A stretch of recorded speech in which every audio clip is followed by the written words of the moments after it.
Hello, everyone, and welcome. Happy holidays. This is USA Global TV and Radio. I'm Dr. Jacalyn KERBECK. I'm the president, founder, and chief listening officer here at our network where we celebrate elevated listening, listening without judgment, listening without interruption, listening without providing a solution, and listening without stealing the stage from someone else. Our show today is the Corner Bookstore, and our topic is learning how to thrive after trauma. We have a very special guest today, Amanda Blackwood, who's joining us from Colorado in the United States. Let's welcome her to the program. Hello, welcome. Hello, thank you so much for having me, Dr. Jacalyn. I really appreciate this. Thank you so much for being here today. So this is the Corner Bookstore. People might say, surviving after trauma, what does that mean? What does it have to do with the book? You are an author and you are a survivor. Do you go by survivor, or do you like to talk about another word instead of surviving human trafficking? Well, I'm known as Amanda Blackwood, the survivor, but when it comes to my life, what really happens is I'm actually thriving.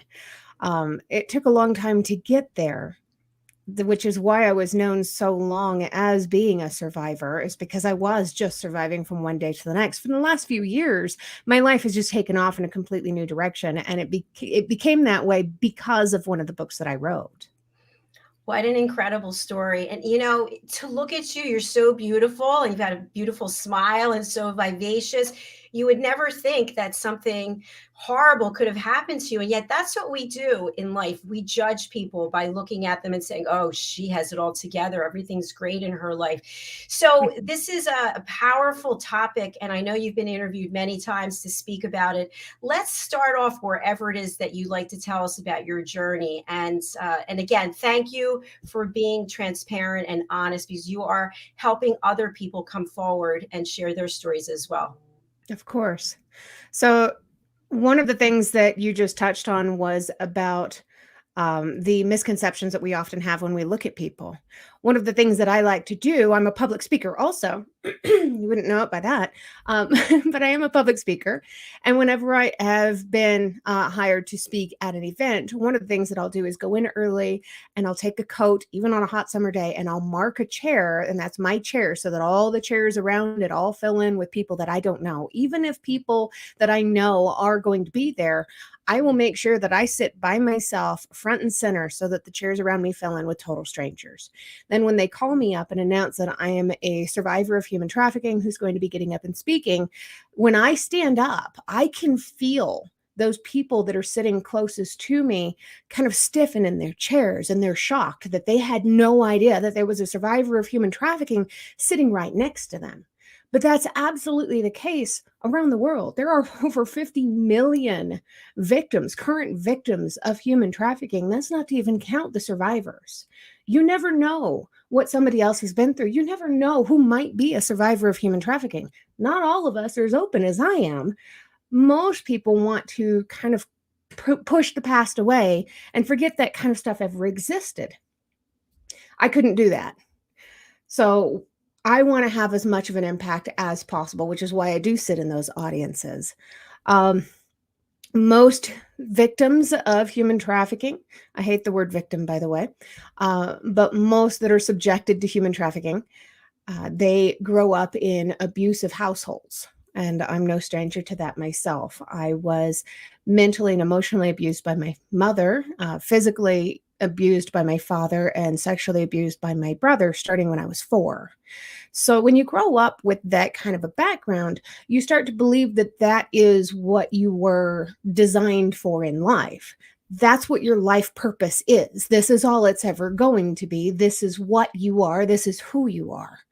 And I tied so much of that into my identity. It left me vulnerable to being trafficked later on. It was a very bumpy ride for the first 40 years of my life. But as you said, it is kind of an incredible story. I have been completely transformed in the last few years. And thank you for the compliments on my looks. I never really think too much about that stuff. I try not to, but it is a part of who I am. And because of what I look like, not only was I hurt and harmed because of that, but I'm also looked at differently because of that. People look at me as though, like you said, I have everything together, like I've got the perfect life, like everything has always gone my way. Um, I ended up um, in some really ugly situations, and I ended up in some really beautiful situations because I had red hair, because I had blue eyes. I was a model for Harley Davidson. I was trafficked 3 different times in my life. I was on Alias and Will and Grace. I was raped at 17. I dated Jim Carrey, the actor. I mean, there are extremes in my life that most people would not be able to really identify with. A lot of it does tie into what I physically look like, which is why I actually spend a lot of time trying not to think about what I physically look like. That's why I became a writer.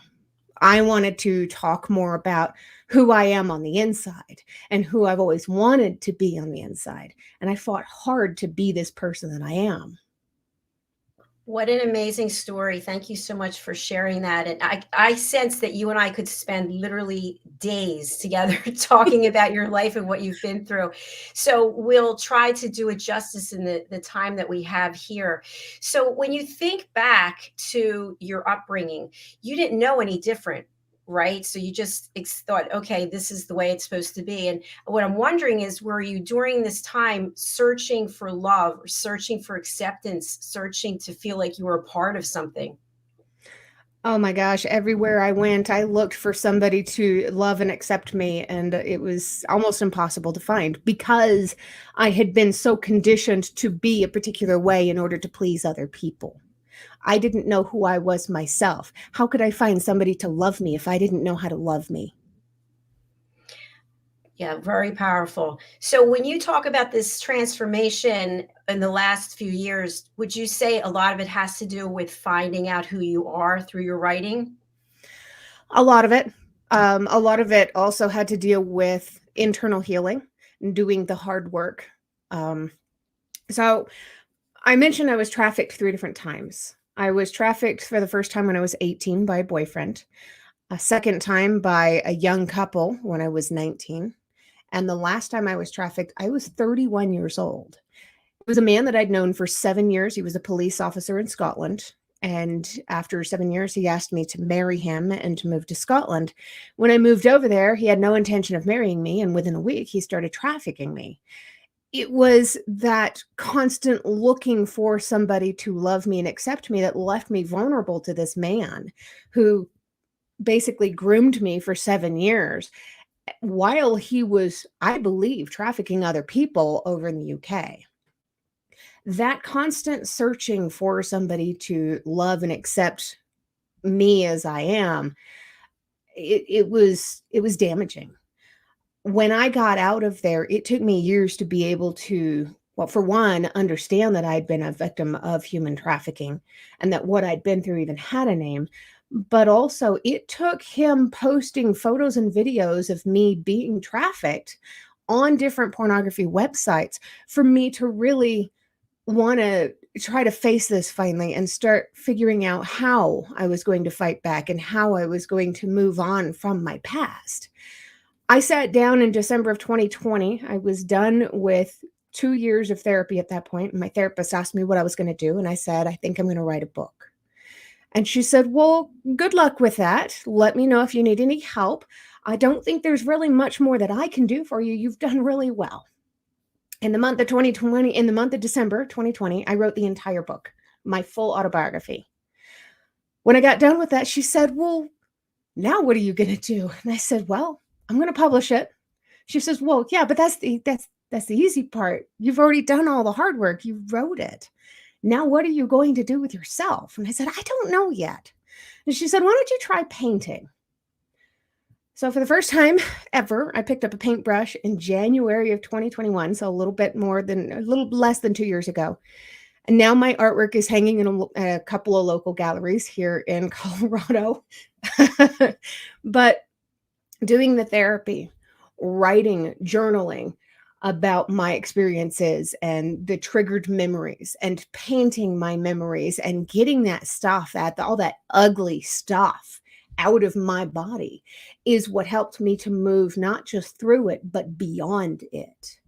It wasn't until that book was published on my 10-year anniversary of freedom from trafficking, which was June 19th of last year, uh, when that book was published, then I was finally healed enough to start understanding what a healthy relationship would look like. Immediately afterward, I met the man who would become my husband, and our wedding was in January of this year. It's amazing the kind of healing that came from wanting to do the work, from getting the counseling and therapy, from journaling, from painting, from doing the creative things that would give me an outlet to be able to start digging in and to find out who I am as a person.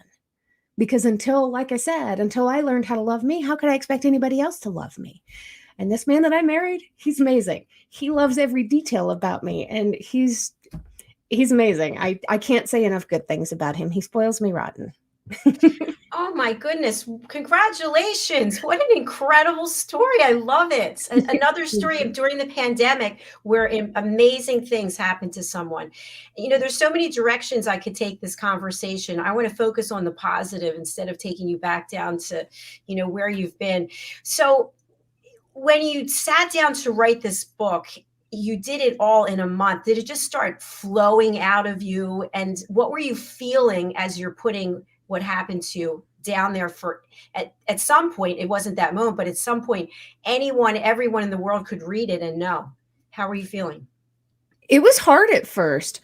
When I first sat down to write it, I had been wanting to write it for several years. I wanted to write it back in 2018, and I just couldn't bring myself to do it. There was a lot of stuff that I wasn't ready to face or to deal with yet, and I was going to have to face it if I was going to write it.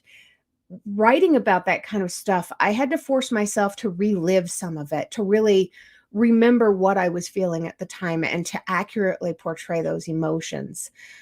It's tough. It's definitely hard. But when I was ready, starting December 2020, it was absolutely like that. It just flowed. I couldn't stop. I was working a full-time job at that time, and I wrote a 350-page book in 30 days or less. I mean, I had took days off here and there. I was also working for Uber Eats, so I was working about 12 to 16 hours a day on average, and I wrote a 350-page book in a month. It was like the second I put the first words down, the second I knew that opening sentence, it didn't stop. I could not turn it off.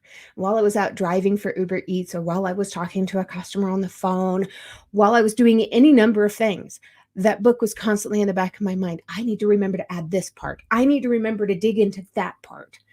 It was just this constant creative flow. It was amazing.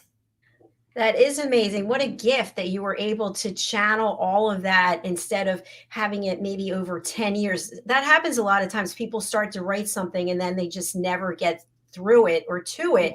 But in your case, it seems like the work that you did, the time that you put in, getting to know yourself and understand what had happened to you really paid off for you to be able to just take that time and just get it out there in the world. What kind of feedback have you received from people who have read the book? I'm sure people are reaching out to you and thanking you and saying, hey, this happened to me, or tell us more about that. I've had a couple of people reach out to me and say, thank you for writing the book. You're giving voices to those of us who can't yet talk about it. There was a young lady in Texas who reached out to an anti-trafficking group in order to receive the help that she needed with therapy and counseling because she'd been through something not quite similar, but still in the world of human trafficking. And there's so many different variations of what it is that people go through in that world. Those are the messages that I love the most. I've had the few negative ones also. I've had my own family members who contact different radio stations and podcasts and stuff after I do interviews to tell them, and I have quotes of my mother saying, you should do a better job of vetting your guests because as her mother, I can tell you the truth isn't in her. And I get those kinds of things also. I get a lot of the human trafficking doesn't exist. Why didn't you just run away? I've written and been interviewed on different news stations and stuff for the exposition that I wrote about why human trafficking victims can't just run away and never look back. It's not really possible for 90% of the time that you're in that world. Less than 2% of all victims survive. Most have drug overdoses, or they're beaten to death, or they're starved to death, or they commit suicide. And I nearly committed suicide myself in the midst of some of the worst parts. It's a very real problem where not only are people not being recognized as being victims because they look perfectly normal. I didn't look very much different from this at the time of my abuse. My hair was shorter, but that's, aesthetic.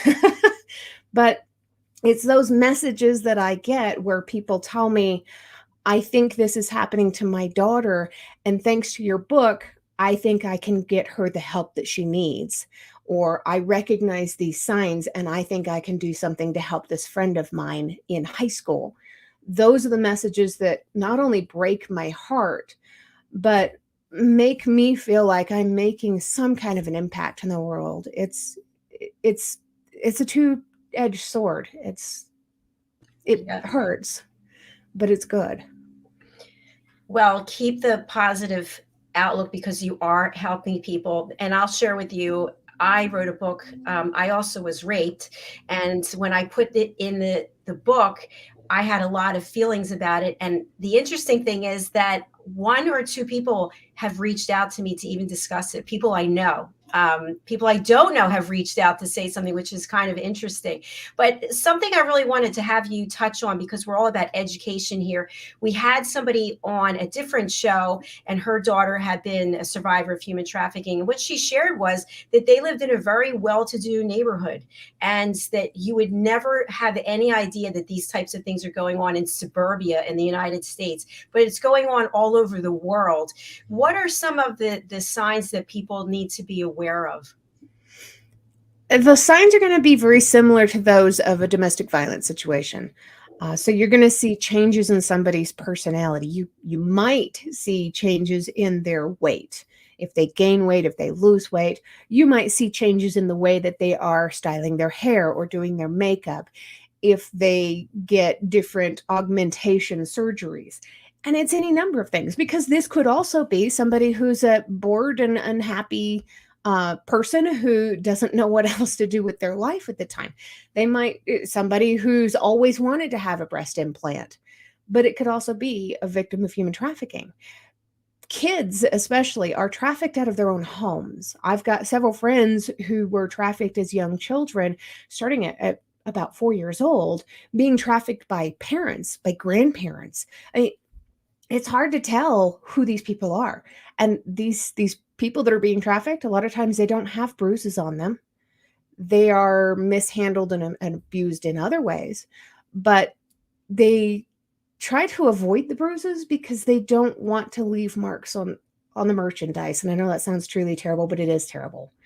I was waterboarded for sport because it wouldn't leave marks.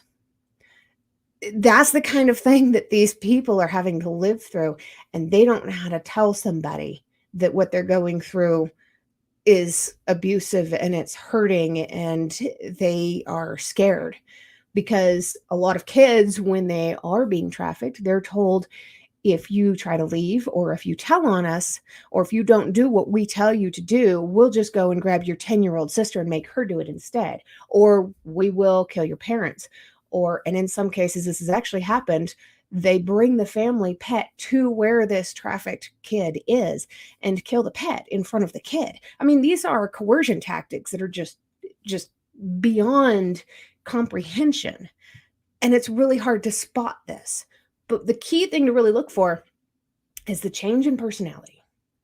If somebody who's normally bright and outgoing and bubbly suddenly becomes very internalized and quiet and almost seeming shy, like they don't want to look you in the eyes, there's something going on. It could be trafficking, it could be household abuse, it could be depression, it could be mental health. All those things look so similar. Oh, I got chills when you were just sharing your story about the waterboarding, and it's such a for me, and I can't speak for other people, it's such a dark world. It's almost like something you would watch a movie and then decide, oh, I'm not going to watch that. I can't watch this picture anymore, or I'm going to turn off the television. And yet you actually have lived through it and come out the other side. And I think that that is what's so important. And before we get back to that, I just have one other question. What is the draw, that the initial draw that actually the person will go with this trafficker? What kind of promises do they make about, hey, do come with me and I'll take care of you, I'll take care of, what are some ideas that you could share with us? And there's a lot of those. The Department of Homeland Security specifically defines human trafficking as the use of force, fraud, or coercion to obtain labor or sex acts in exchange for monetary. So the force, fraud, or coercion. So some kids, young kids, like the kids that are when they're about 4 being trafficked, are forced into it. They don't have anybody that they can tell. There are no safe people in their lives. Fraud can be people who are promised tens of thousands or hundreds of thousands of dollars to go film porn movies and are frauded by, they make these movies. These movies are making money on pornography websites, and the actress isn't paid. That's very clearly fraud. And the coercion, that's what I faced mostly. The first time I was trafficked, it was a boyfriend, and I was offered a free trip to Las Vegas to go ride roller coasters and have fun when I was 18. I was excited about that. I loved the roller coaster at New York, New York. So when we went, I absolutely expected that that was exactly what I was going to be doing, but instead I was locked into a hotel room for 52 straight hours, and I was told that if I left the room, I would be abandoned in Las Vegas and I wouldn't be able to get back home to go get all of my things, and I'd probably never see my family again. Not that I really had a whole lot of family at the time, but that was still a very real threat to me. So I had to do what was being forced on me in order to get my way back so that I could leave the situation. When I was 19, I was taken in by a young couple. It's because my family abandoned me on the side of the road at the Daytona Beach bus station in Florida. I had nowhere to go. I was in a strange city. I had $5 to my name. I had nothing. This young couple offered me a place to stay until I could get on my feet. And what they really meant was they were offering me a place to stay until they could find the highest bidder. When I was 31 years old, it was the police officer that I'd known for 7 years. And at that point, I knew him for 7 years before going over there because I wanted to make sure he was a good person. I was scared. I had already been through so much abuse. I was already so broken inside that he used all of that against me. And his coercion tactics were, I'm a police officer. You're safe with me. I'll never let anything happen to you. And as soon as I got there, he took away my driver's license, my passport, my money, everything that I had. That was, he used coercion to get me there. He used fraud to get my identity away from me. He locked all that up in a safe. And he used force, as in starvation and physical torture, if I didn't do what he was asking me to do. Wow. Unbelievable. And what happened to him? Absolutely nothing. Is that what typically happens, to your knowledge, in cases like this where there is someone who's doing the trafficking, the charges are not brought against them and it's too hard to prove? What has your experience been? It's a very small percentage of the traffickers who are actually caught, and it's an even smaller percentage who are actually convicted of their crimes. It's really, really sad. Of all of the traffickers out there, I think it's something like 30% of them are brought to court and less than 10% are convicted. You know, I watch Law and Order SVU. I've been watching it for years and years and years. And you see programs like this talking about human trafficking, and you see how terrified the victims, the survivors, are to come forward. And then when they agree to come forward, how their lives are threatened, or their family, everything that you're describing here. So it does seem like it's a very difficult thing to get these people put away. So for your experience. Your life has turned around and you're in a great place. And so I'd love to bring up your website and have people take a look at it. And let's talk about what you're doing today and what you're going to be doing. All right, let me just bring this up. Here it is. Okay, so Amanda, I'm over here on the website. Let me know where I should go. So if you X out of that little pop-up right there, there's a whole bunch of little menu buttons here, and the home screen here for the website is designed, and the website is named after my very first book. It was called Detailed Pieces of a Shattered Dream. So you can kind of feel that in this image. My web designer still needs to catch up with a couple of things, but there's probably the best one would be the books or the art. I love this, how the pieces move. That's so cool. And my web designer is a brilliant guy, but he's so busy these days. It can be really difficult for him to catch up with him. I have a total of 11 books currently. The Unlikely and New Hope, the first two there are science fiction. They're the first two in a 3-part series. The third one came out this September, so he's got to put that one up there still. But it's post-apocalyptic, based on a group of unlikely survivors trying to escape Los Angeles after an apocalypse. And the way I tell people all the time, who better to predict the end of the world than somebody who's already lived through it?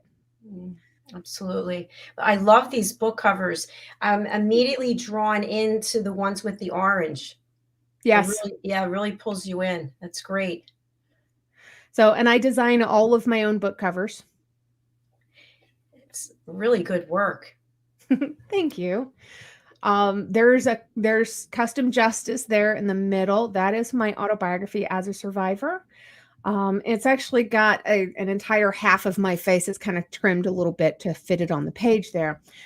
But the photo was taken by a gentleman by the name of Michael Malvitz. He's a wedding photographer out here in Colorado.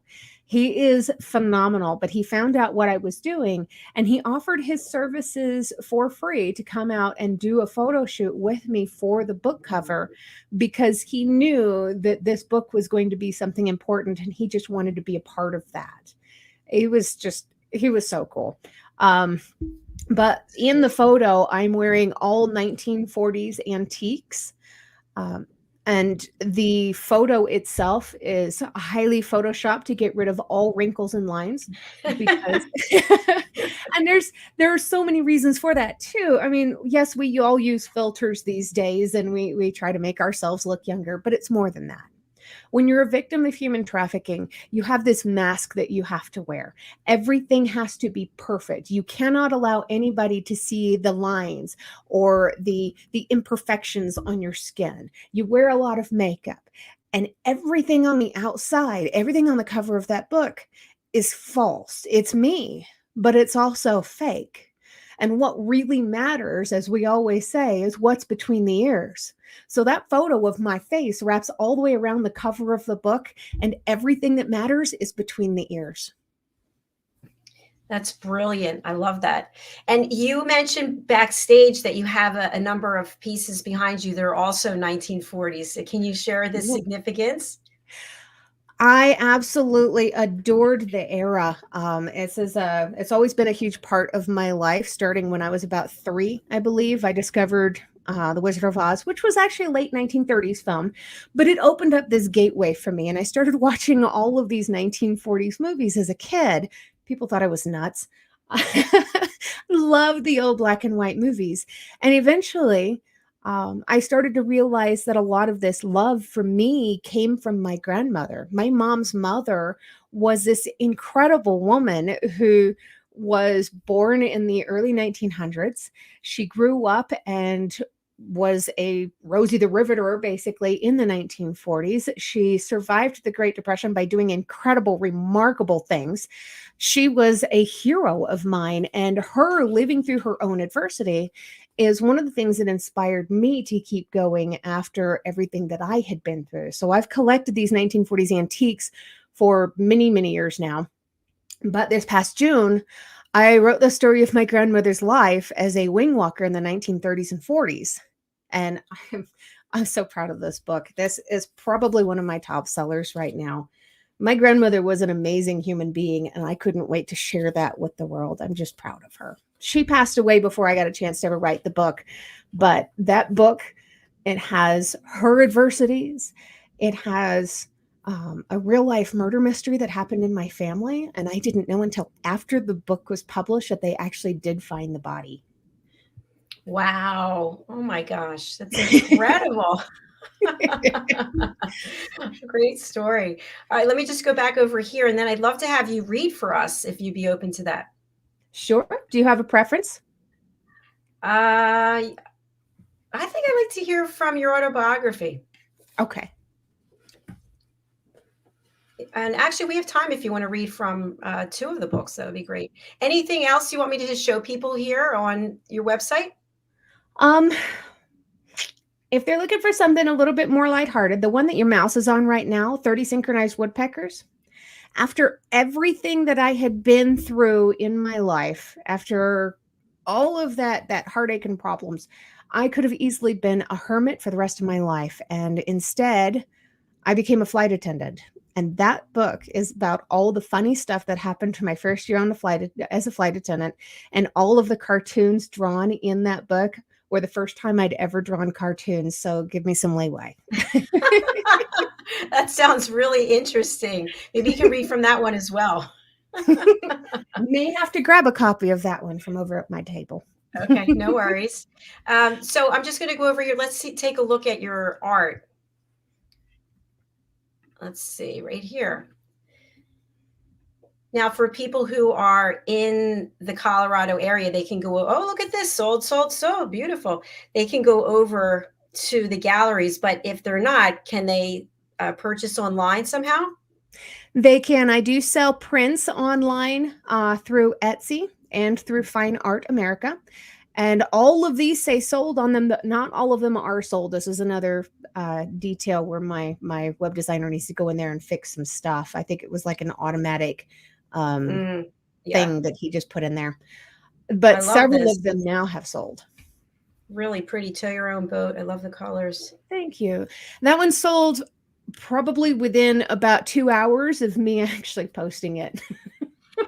That's amazing. Now, what are you using to do this work? Is it, I don't know anything about painting, but what kind of paints are they? These are all acrylic on canvas. Okay. I couldn't do oil paints when I first started because oil paints are really kind of toxic and heavy fumes and stuff. And I lived in a small apartment with cats at the time. I didn't want my cats being around that. And I'm terrible with watercolors. I don't trust myself with watercolors. It's too messy, and I would make a huge mess of myself before I'd make a mess of the paper. These are all really good. Thank you. So the one there in the middle now called Carry Your Own Baggage. Mm-hmm. That is actually what I used for the cover of the book for my grandmother's life. But that book, that painting was a commissioned piece that is now hanging in a home for human trafficking survivors in Chicago, Illinois. And the story of the painting is that a lot of times we have to carry our own baggage through life until we find a safe place to set it down. Wow, very powerful. You are one talented person. Thank you. All right, let's just go down here and see the rest. How long does it take you on average? I know, I'm sure it's different each time, but is this days, weeks, months? It's definitely different each time. So all of the paintings that you're seeing here were done in the first 3 to 4 months of me first starting painting. So, and I want to share with our audience what you had mentioned, that you had been in therapy and then your therapist said, hey, there's nothing more I can do for you, but what are you going to do? Made a suggestion, something you never did before, and you walked through the door and now look what's happened. And I want people to embrace that as we come to the end of the year and people are looking to make resolutions. If you take on something new, you never know where it's actually going to take you. And in this case, we have all this beautiful artwork that is now for sale and sold. So please do take the time to do something different or try something new, because you just don't know. All right, Amanda, I'm going to turn it over to you, and I can't wait to hear you read for us. All right. So I'm going to start with a piece from my autobiography. Okay. Instead of a blackout drunken stupor, I found myself blocking what I could from my memory because of my inability to fully process it. I was determined not to feel anything. I couldn't let myself feel it, or else that would mean that it had actually happened, and that would mean that I had been turned into a prostitute. The man gave Richard money after Richard had taken my dress off of me. He wanted to see what he was paying for first, I guess. Part of me broke inside. With all I'd been through, surely that wasn't worse than that, right? "You're okay with this?" Richard asked. I thought he was asking me. He was asking that man. I was no longer a human being. I was a this to him. I was an object. I was owned. I was merchandise. The thing that had been happening to me all my life, all of those things were being used to line someone else's pocket with money. "Yeah," the stranger simply nodded as he turned around to remove his belt. "Couple of basic rules," Richard started to explain. "Nothing without a Johnny, and you can't leave any marks on her. Otherwise, let's have some fun."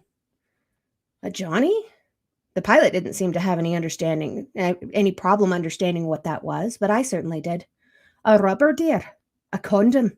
That's for your protection," he explained to me in the most loving way possible. "And for his," he finished, sliding an insult in there too. For a long time after that, I blocked the encounter from my memory. It was a form of protection because if I'd forced myself to deal with it, then I'd be forced to admit that I'd gone along with it even when I didn't want to because I was scared to say no. I blamed myself. Of course it was my fault. How could it not be? Except what happened to me was not only deplorable and disgusting, but highly illegal, depraved, and worth prison time. It never should have happened. I never should have been put in the position of being forced to comply out of fear. I never should have been in that situation to begin with. Saying no shouldn't have been the deciding factor at that moment. That moment never should have existed. "You'll never have to do it again," Richard told me as we left the hotel that night while I tried to tuck my torn pantyhose into my handbag and failed to do so. "And you can toss those. I can get you new ones. Now we have plenty of money for Las Vegas, too." He snatched them from my hand and tossed them into a lidded trash can not far from where I'd vomited in the bushes only a few hours before. Las Vegas couldn't come fast enough. I wanted to get out on the town and escape the madness that had happened. That hotel was on the route that I took to and from work every day, so I couldn't exactly escape it without going miles out of my way. In Las Vegas, I would be in a newer hotel where I could escape the madness of Long Beach and we could start over. Now that he'd forced me into uncomfortable interactions with a man and a woman, it would be over with. There was nothing more that he would need me to do in order to prove that I loved him. We could live our lives now and be happy. It would be just the two of us, and we'd be fine. Our happily ever after would finally come true after so many years of us both waiting for it. Of course, he found the most popular swingers club in all of Las Vegas. He said it was because he wanted to show me off and show all those other guys what they could never have.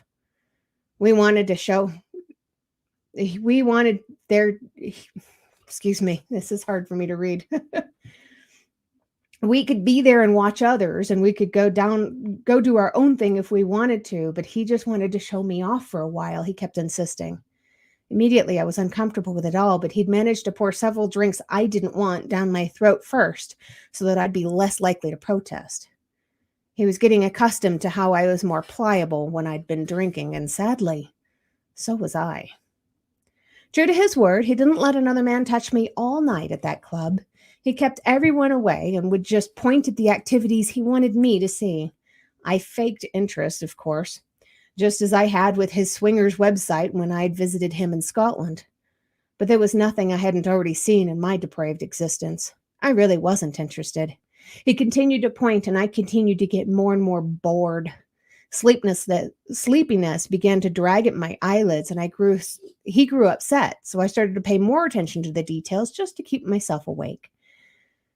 It was awful. There was a snag in the mosquito netting over one bed. Some guy had dressed up in green spandex to match his girlfriend's dress. The lady closest to us wasn't wearing any clothes, But she did have on an ankle bracelet made of silver with 6 little charms on it that I could see. One charm looked like a high-heeled shoe. Another looked like a purse. A third one looked like a little tube of lipstick. I looked at anything except what he wanted me to.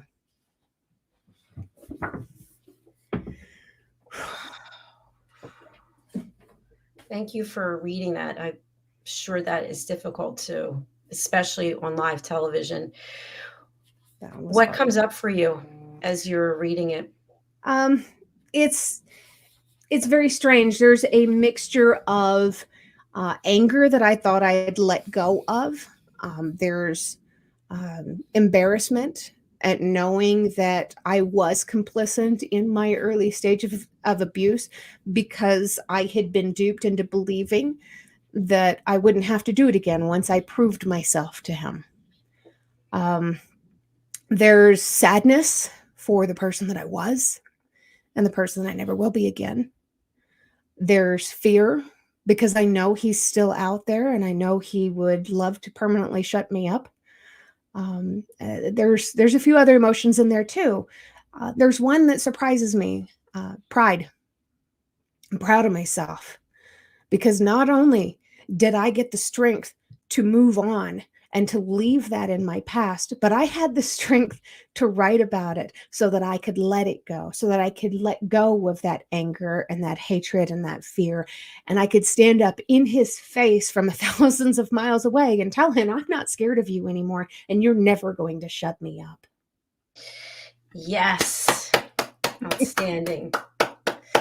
Well said. Well said.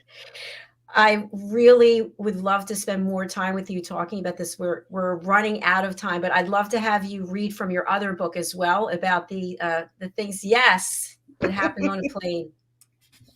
Absolutely. So I'll start from one extreme to another. I'll start with the very first story so people understand where the title of the book comes from. I was barely out of training when a captain I was flying with wanted to see how much of a laugh he could get out of me. He somehow heard a nasty rumor that if I laughed too hard, I would snort. It was one of the very few ways to embarrass me. He made it his personal mission. I'd been one of two flight attendants on board a 66-passenger aircraft headed to Eugene, Oregon. There'd been a few issues with the flight, beginning with a delay out of Los Angeles. Eugene was a fairly small airport, so we were not too terribly concerned with connecting passengers. But the second we landed, the seatbelt started flying out into the aisles. We made repeated announcements requesting that people remain seated with their seatbelts fastened. But thanks to modern technology of smartphones, nobody really listened to the flight attendant announcements anymore. Smartphones had successfully reduced the human race to appear stupid, and we were boldly ignored. We pulled up to the gate, got everyone off the plane, and headed for the hotel for the night. I had never been to the state of Oregon before that day, and I was completely mesmerized. It was one of the most beautiful places that I'd ever seen. At the hotel, all 4 of us crew members, the 2 pilots, the other flight attendant, and I, decided to meet down at the restaurant for a quick lunch. Have you flown the Bro yet? The first officer randomly asked me. The Bro? Yeah, that's one of our nicknames for the EMB 120, rather than calling it the Brasilia. It's a much shorter way of saying it, and almost everyone in the industry knows what it means. No, I've responded, but I really want to. I'd learned all about the tiny plane while in training. The smallest of the fleet, it was a 30-passenger propeller plane that held my fascination since I first saw its image. It was a real part of aviation history. Well, then I can't imagine you'd know anything about 30 synchronized woodpeckers yet, the captain joined the conversation as he approached the table.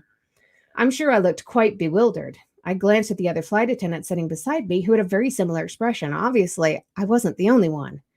In perfect unison, we responded, 30 what? 30 synchronized woodpeckers, the captain said again with a smirk. I let my mouth form the words without vocalizing. I liked the way it rolled off my tongue. Back when I was new to the company, about 18 years ago, the captain began, I was a fairly new first officer with the company. I was flying the Bro. The captain I was with on one particular trip was a real senior guy who'd been flying the Bro for years. One day he asked me if I'd ever seen 30 synchronized woodpeckers. I bet I had the exact same look on my face that you had just now when I asked you. I had no idea what he was talking about. Well, he said to me, if you get up and look through the little window in the flight deck door, I'll show you. So I got up out of my seat and I looked through the little window. We were rolling down the taxiway heading for takeoff. He should have warned me. His eyes twinkled and the mischievous memory and smirk grew on his normally solemn face. Suddenly he started tapping the brakes, only once at first, but then again and again in a steady rhythm. Pretty soon all 30 heads in the back of the cabin were jerking forward and bouncing. He paused to demonstrate what the jerking heads looked like, somehow seeming more and more like a head-banging grandfather at a rock concert. Unfortunately, so was mine, he said. I ended up with a cut over my eyebrow and a bruise I kept for a week. But man, was it worth it. All 4 of us laughed until we hurt. I knew that day that I'd heard something quite remarkable, and somehow it would impact my life. To this day, I've never seen 30 synchronized woodpeckers, but I imagine in my head it is quite hilarious, and it's worth seeing. But my thoughts are more than enough. To me, 30 synchronized woodpeckers is far more than just a practical joke some senior pilot pulled on his unknowing passengers and unsuspecting first officer. It's more about all the men and women in the industry of the airplane, the funny things they do, and the humor found in everyday situations in this crazy, wild, fun adventure called the airline industry. That's fantastic. I love your voice too, and the way you're reading it. So that's really wonderful that you're able to write about what happened to you that's so heavy and so filled with so many emotions, and then also write about your experience and use levity. So I think that's wonderful, and your artwork is magnificent. You are truly talented. Thank you. It's been a lot of fun figuring all this stuff out about myself.